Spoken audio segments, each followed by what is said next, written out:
Rupert, welcome to the Sports Editor. It's really great to have you on the show, all the way from, I can't even pronounce it. Llanelli. I can't either. Yeah, it's good to have you on the show. Thank you so much for taking time out to chat to us. Rupert, first question. Holistically, you've had a great rugby career, done very well professionally as well. Would you say that rugby's perhaps brought the best out of you? I think it's, it made me the person that I am. I think from the age of, was 5 when I started playing in the local club. And my dad was involved in the club. He played, and then he was on the committee, and then I used to hang around while he was in the bar having a beer, and we used to play on the outside under the lights of the clubhouse. So they'd leave the curtains open, and we'd be playing in the dead ball area of the pitch with all my mates. So I, from very, very young age, from 5 years old, and so you kind of, as you grow up, you're in that environment every weekend. So you'd go there Saturday and then play on a Sunday, and they shape you. And as I started to play older age rugby ahead of my years. So I was playing senior rugby at the age of 16. So I'm playing with adults, the same team as adults, and sitting with them after the game. And as a young man, as I grew, I was dealing with people who had proper careers, who'd worked down the mines or worked in steelworks or just had proper jobs, and their personalities and characteristics rubbed off on me, and their stories and their life experiences, kind of the do's and don'ts. So they did the right thing and then did the wrong thing, and you kind of gradually filter out that as you get older. So yeah, I think rugby shaped who I am, but I was very lucky to play soccer and cricket as well. Okay. So it was all year round. So I was probably the worst. I was a teacher's probably worst nightmare, because I would play school rugby on a Wednesday afternoon. I'd play school soccer on a Saturday morning. I'd run the touch line for the local team, the first team, on a Saturday afternoon. And then Sunday morning I'd play junior rugby. And then Sunday afternoon I'd play Sunday league soccer. And Wow. so then there wasn't much time for my homework. I know. So I did that from the age of 5, 6 years old to 15. 15, and then I had to make a choice, because every part of my anatomy was wearing away by then, my knees. But, I love sport, but hated school. Oh, there we go. Most sportsmen, I think, would concur with that. So it's all good. Yeah, brilliant. Yeah. As mentioned, a legend in Welsh rugby, and you've been really successful. I've got to try and pronounce it. Llanelli was your club. So, yeah. The Scarlets, it's easier. The Scarlets, easier. You could never have gotten bored at that club. Brilliant. But you spent so many years at the club. What was sort of the factor that kept you there, and you thought, I just want to be part of this club because it's so great? Yeah, I think it goes back to that time when I played for my local club when I was growing up. The fly half, when I was 16, and he'd come to college, which was next door to the rugby club, to learn to be a teacher, bizarrely. And he'd used to play for Llanelli. Okay. So he'd come from West Wales to the Midlands in England to learn to be a teacher, but the local rugby club was where he was drawn to, because he was passionate about rugby. Most of the team when I was growing up, the adult first team, were Welsh. So they were the ones that were talking about what it was like to play in the valleys or West Wales. And Llanelli was that club that was steeped in history and had a massive reputation worldwide. And he talked about experiences when he'd played fullback for Llanelli against South Africa in 1970 and had a kick from the touchline to win the game and missed, and they drew against South Africa in 1970. And obviously subsequently I ended up playing for Llanelli against South Africa. And we lost 24-16, and I played a few times for Wales in the days of Just and Chester Williams. But yeah, I think it was the whole shaping of the characteristics of that and putting it on a pedestal as an amazing club to play for. And when eventually, because of the relationship that guy had with the coach of the Scarlets, I ended up going there. And then I just connected with the coach, and the coach, even though he was there for a few years, went away to coach Wales, he came back. It was just a unique, old school way of representing a town that only had 25,000 people in. If you added some of the areas around it, you might get to 50,000. The whole region only had, if you added all the three areas, only had 300,000 people. So our town basically had 25,000 people, and they'd already beaten New Zealand in 1972.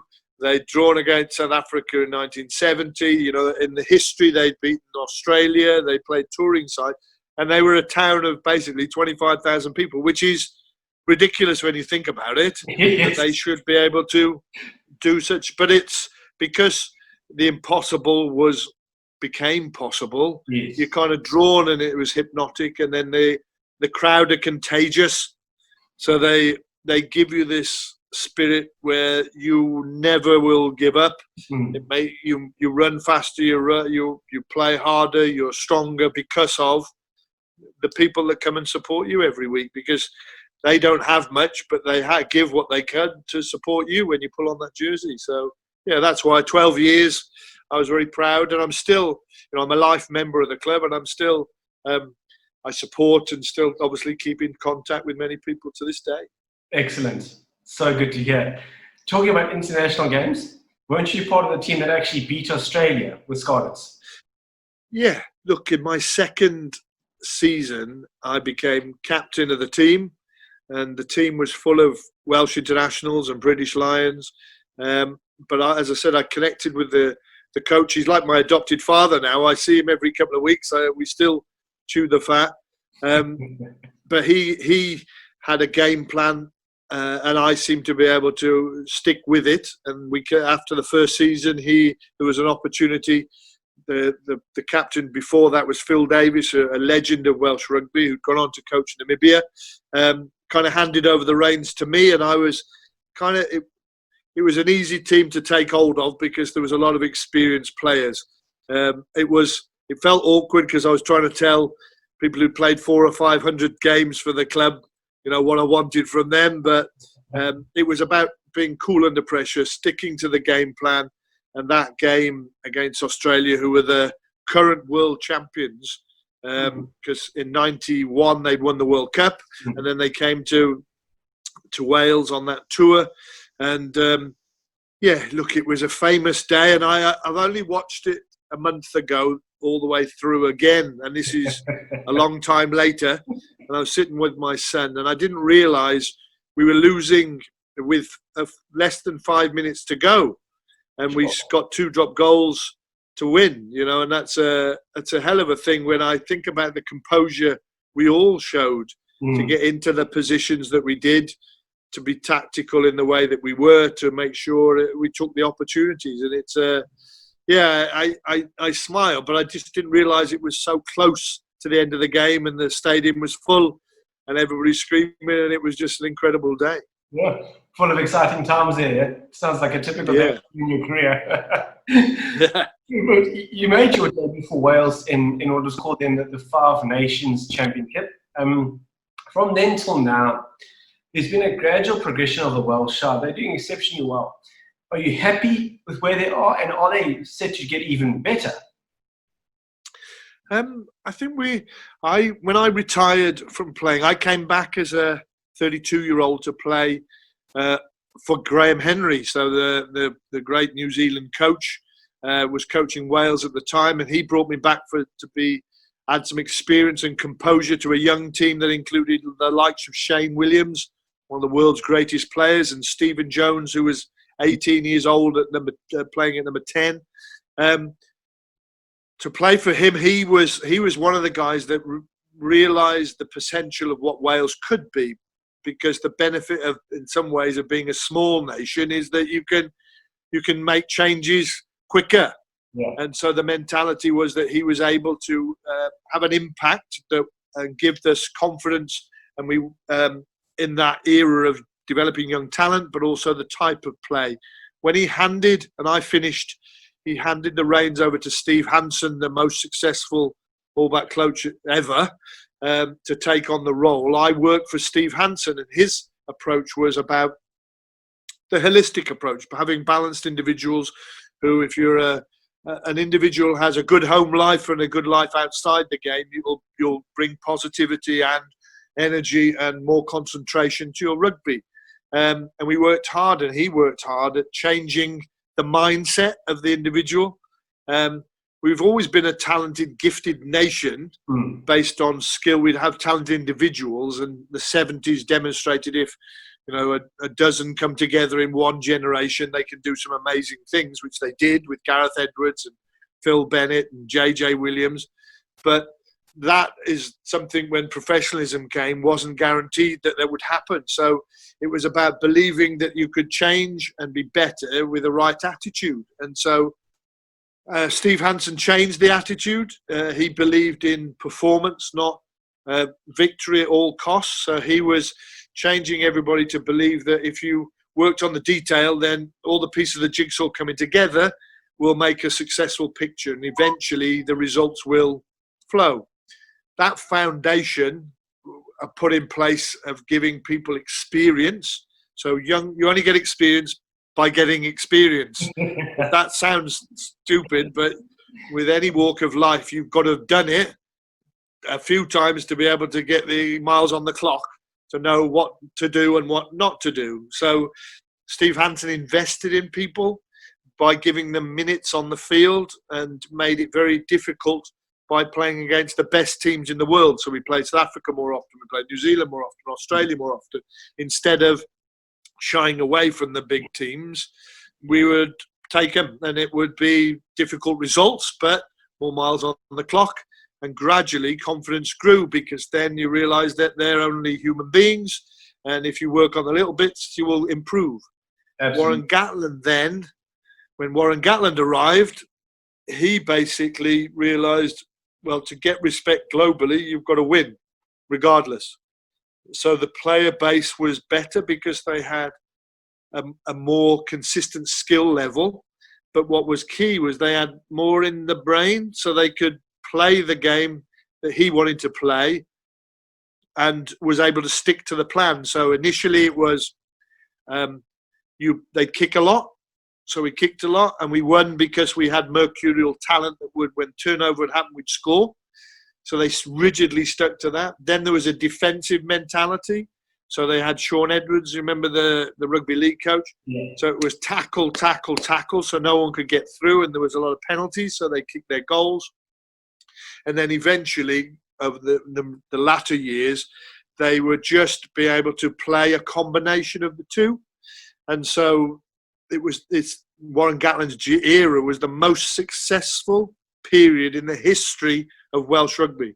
12 years of dominance. My son only knew his Wales winning. So we were winning Six Nations, Grand Slams, doing well in World Cups, and going so far, obviously, and being successful against all odds, really, shouldn't really have a look in against the larger nations. And then obviously the latter stages of this World Cup, where they got close, and it was probably the time, if they were going to do it, it was going to be the last one in Japan. That was the one where that generation of players had all come together with a youth and experience. Yeah. So the future is going to be difficult, because anything about transition, and what Gatland was able to do was transitioning younger players in and mixing the experience, and playing less but winning more. So you don't make so many mistakes, and in international rugby you can still be successful. South Africa showed that against New Zealand when they strangled them and were able to just power them, but not by playing much, by just doing what South African can do and playing to their strength, which was having a lot of large men battering and consistently bringing people off the bench that were equally as large, and sticking to the game plan, and basically crushed England and New Zealand, doesn't it, really, in that? Yeah. So I just think the future for Wales is going to be difficult. I think we're going to have probably a period of 3, maybe 4 years of transition again. And then we'll need, hopefully, someone like Gatland to pick up the mantle again. And whether it's Pivac is able to do it, not sure. So I think it's going to just be a difficult time. But I'm sure you're excited to see what happens next. Oh, look, we prove that anything's possible. Wayne Pivac has done a job as a coach for the Scarlets and some big performances, but I think we've got new coaches with not many miles on the clock. Warren Gatland, when he came, had miles on the clock because he'd had tough experiences with Ireland, and he'd done it well with Wasps. Wayne Pivac has done a little bit with Fiji, but not enough miles on the clock, and Six Nations miles on the clock and tour miles. They're going to have to learn. Stephen Jones, Byron Hayward, they're going to learn on the hoof, and you don't get much time to change. Yeah. So I think it's going to be tough over the next 2 or 3 years while everybody's learning. That's true. And looking at that, obviously it's important to have the whole team factor. Team culture is important. Do Wales need to have a factor or a couple of factors in terms of players and their positions? Yeah, you always need those special ones. But I think, again, it's based on the style of play. And I think that's where Warren was able to look at the strength of the team and what the assets that we had. And we had great goal kickers. We had big men that were courageous. And I think there are some talented individuals coming through. But I think the nature of the game now and the rules of the game allow less flexibility. They need more consistency, less mercurial talent. You see spectacular tries on occasion, but most of the games are tight, and it's about not making mistakes. I think there's less space, and it'd be interesting to see how they adapt the rules. And I've been watching the Super 14 stuff and the stuff in New Zealand. The rules and the laws of the game have kind of opened it up a little bit, but it does seem a little bit much like rugby league at the moment, because there's not much of a contest in the scrum area, not much of a contest in the line out, and they're certainly on the floor. It's you take the ball in, as long as you show that you can get it, you'll get it back. So it is a little bit here, there, and everywhere. So I think that'll just level out over the next year before the next World Cup. Very interesting. Right, and obviously you touched on the Six Nations there for you. What has been the greatest championship game either you have played or one that you've watched? Yeah, good question, because we have been spoilt over the last decade. As I say, there's any game where you beat England is obviously very special for everybody in Wales. And there was one particular one in the last few years where Wales beat England, and they had to beat them by 30-odd points, I think it was. And there was no way it was ever going to happen, but they did. And I was there watching that one. That one wasn't a part of that. But against all odds, they did. But when we won the championship in '94, it was quite special because, again, we were in a difficult time, and we came of age as a team, and we beat France and we beat Scotland in 2 different sets of conditions. One was a dry day, and one was in a really wet day in the rain against Scotland, and we scored some good tries, keeping the ball alive in horrendous conditions. So I think the most recent one was that famous one. But I enjoyed Japan this year. I went to the World Cup, and when they beat Australia, I was very proudly sitting in the stand as a fan, which I'd never been, because as I said, I'd played from the age of 5. If I wasn't playing, I was a reserve, and if I wasn't a reserve, I was injured, and I found it very difficult. So I've never been a supporter. So it was only on that tour did I feel like a fan, and that Australia game was something spectacular, where I kind of just realised why people support the game. If you're not a player, you can really get the old why you look forward to it from the day before the game and the build up of the morning and the lunchtime, and how it all gets you just going. So I'm hoping to come to South Africa next year on the Lions tour to be a fan again. Since you brought it up there, it's going to be an absolute contest of note, because Obviously, Rassie Russell is jolly good at what he does. I think South African rugby is a funny, interesting transition, perhaps at the moment, but I still think they're riding that World Cup victory and that whole feeling behind it. But the British and Irish Lions squad are good.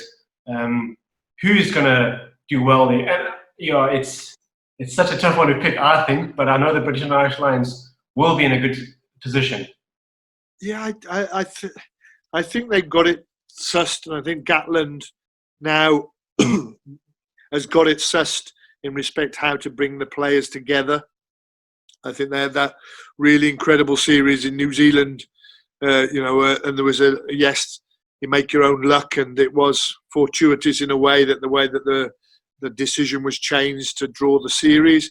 But I think the combinations he's had, obviously some great experiences in Australia, New Zealand, this one in South Africa.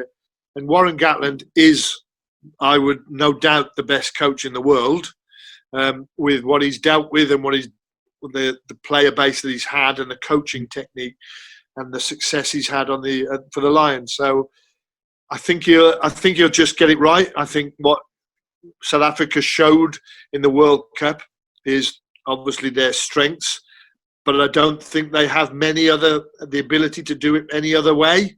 So I think it'll be about South Africa being able to do the smash and grab and strangle the Lions. But I think there'll be a lot of creativity and cute play to stop that. I think he'd have learned a lot from that performance in Japan, the way that South Africa did that. So I'm not sure. It'll be after the Lord's Mayor Parade. I think it'd be very difficult for South Africa to maintain what they had, because it's just is when you peak for a World Cup, it is. I know it's on your home soil, and I know it's very passionate. I just think it'll be very difficult for South Africa to do it again, so to speak. And that's why I think the British and Irish Lions, and actually perhaps European rugby is better, is that the attention to detail is immaculate.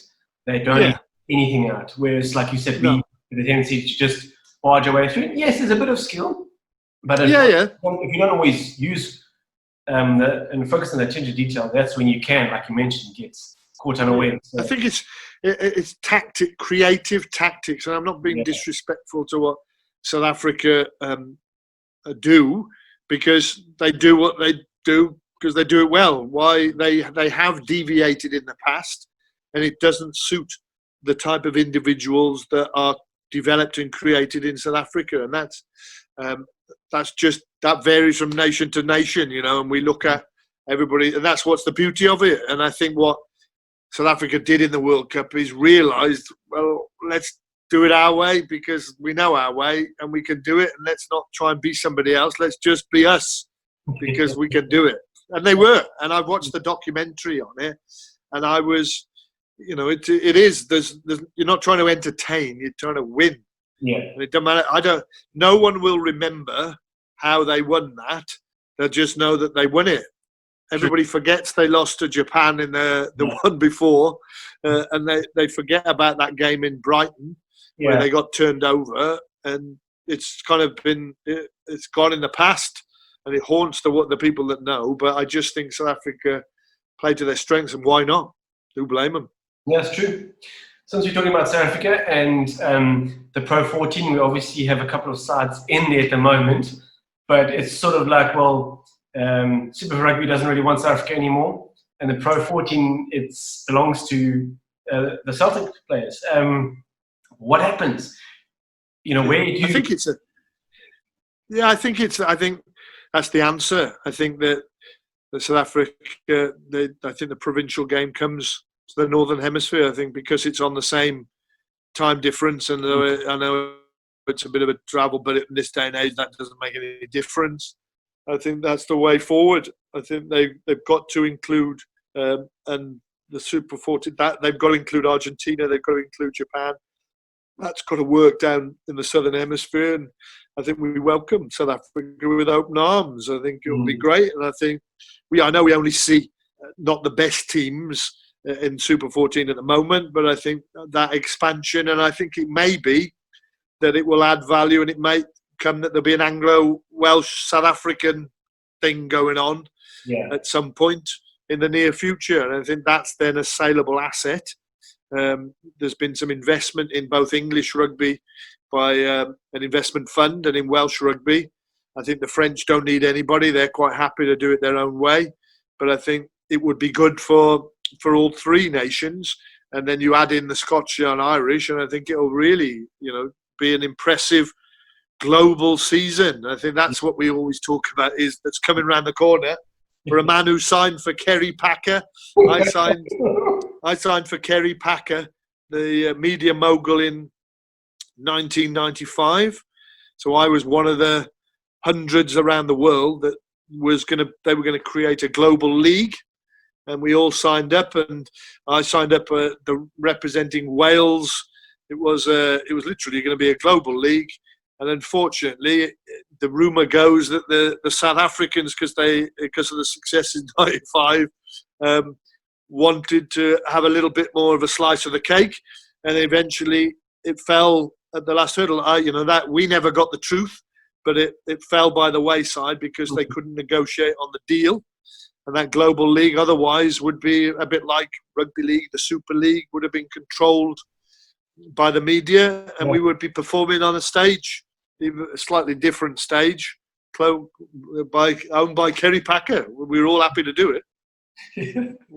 Talking a bit about media, and I believe you're involved in a number of charities. And tell us more about them. What's happening with them? Yeah, I when I was playing, again, it goes back to that one of the first questions, about what makes you the person, and did it, shape you? And it did. And lots of people would give up a lot of time to support causes for different reasons.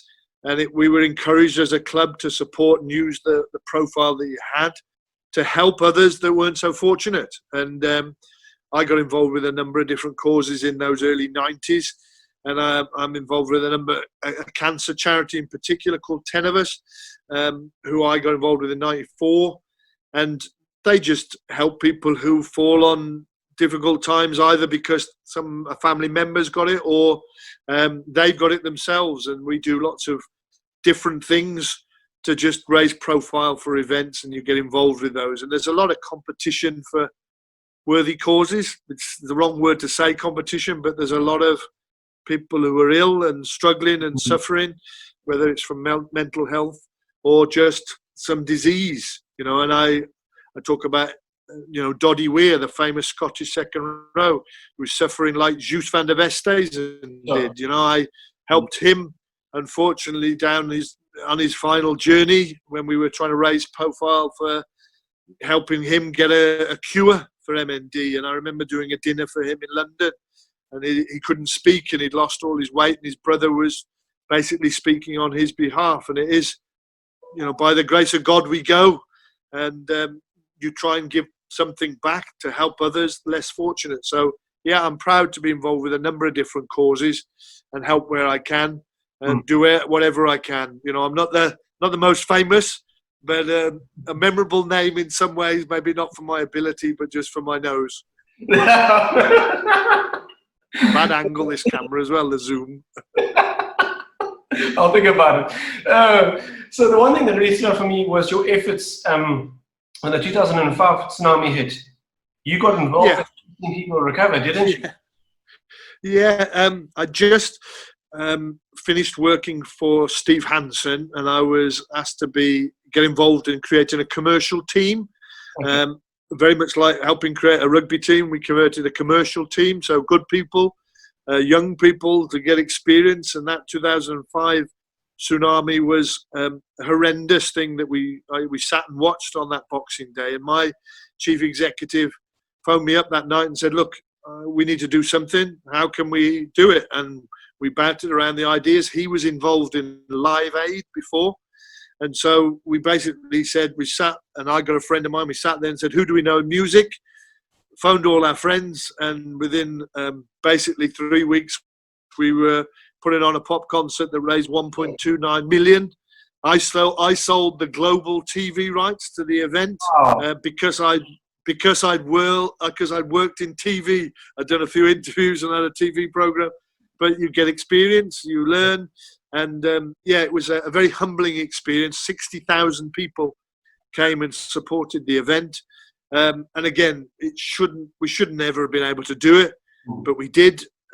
Everybody got together, and it's in adversity, people, stick together. And the rugby community were there for us, but it was just the population of Wales and around the world, in fairness, were there for us. And hopefully we helped some people get back on their feet. Very good. Again, rugby's winning there, so it's brilliant, absolutely brilliant. We're sort of going to draw towards a closeout, but I've got a couple more questions to ask you. Do you think, and we touched on it earlier about the rules of rugby, is rugby changing globally? Is it becoming what's fairer to play? Is it losing its intensity, or is it becoming more attractive? I think for the game to survive, it's the entertainment's business. It's not what was in the 60s and the 70s, even when I was playing in the 90s. It's an entertainment business, so people have got to want to sit and watch it on TV or pay good money to watch it and create that atmosphere in a stadium. So the game has to change. The laws of the game to make it safer, quite rightly, have been adjusted and tweaked. And I think it's just finding its feet between that, make it safe, but still make it a contest and still make it entertaining. So Kevin Roberts, who was the chair of Saatchi and Saatchi, he was the guy that was behind when the haka changed from when it looked very odd and weird in the 70s and 80s to that commercial thing where they throat slit, and it is a very intense. When Adidas got involved, it became a marketing thing.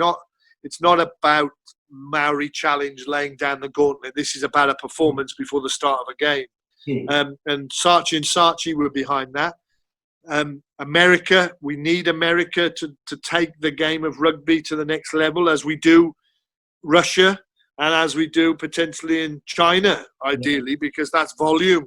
But certainly America and the commercialization and getting people who aren't involved in American football enjoying the fact that you can watch a game with no pads and a helmet. So I think that's around the corner. So the globalization, I think the rules just need to adjust it slightly. It's just evolution. And I think the oldies that we are, remember what yesterday was. I think it needs to be something that our children will want to play, and we'd be happy for our children to play. My son is 14, and I like the adapted rules. It is safer than when I was playing, and the physicality is such that people are stronger, harder, faster, more powerful. So it does need to adapt. So there's a hybrid, but we need good people on World Rugby to help us steer the ship. You've got to have played the game to understand what the game needs to look like, and enough good heads coming together will shape us for an entertaining future. Some really wise words there. Absolutely brilliant. A lot of insight. It's so good. Rupert, final question. Can you play the ukulele? Oh, man, look at this. Oh, look. Give us a tune. Oh, man, look. I've been trying to.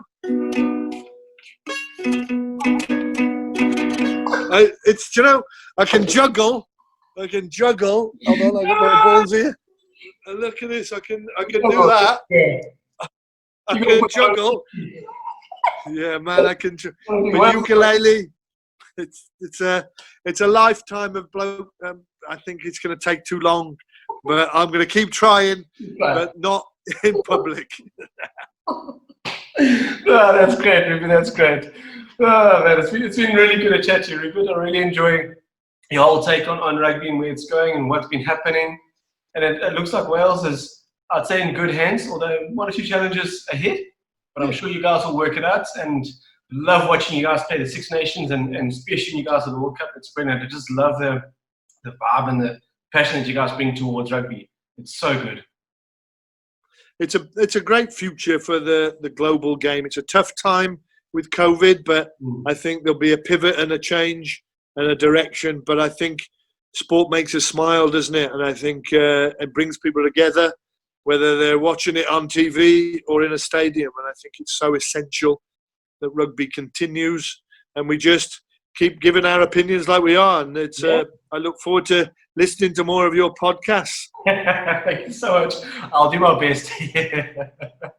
Take care, my friend. All the best, man. Take it easy, my friend. Good luck.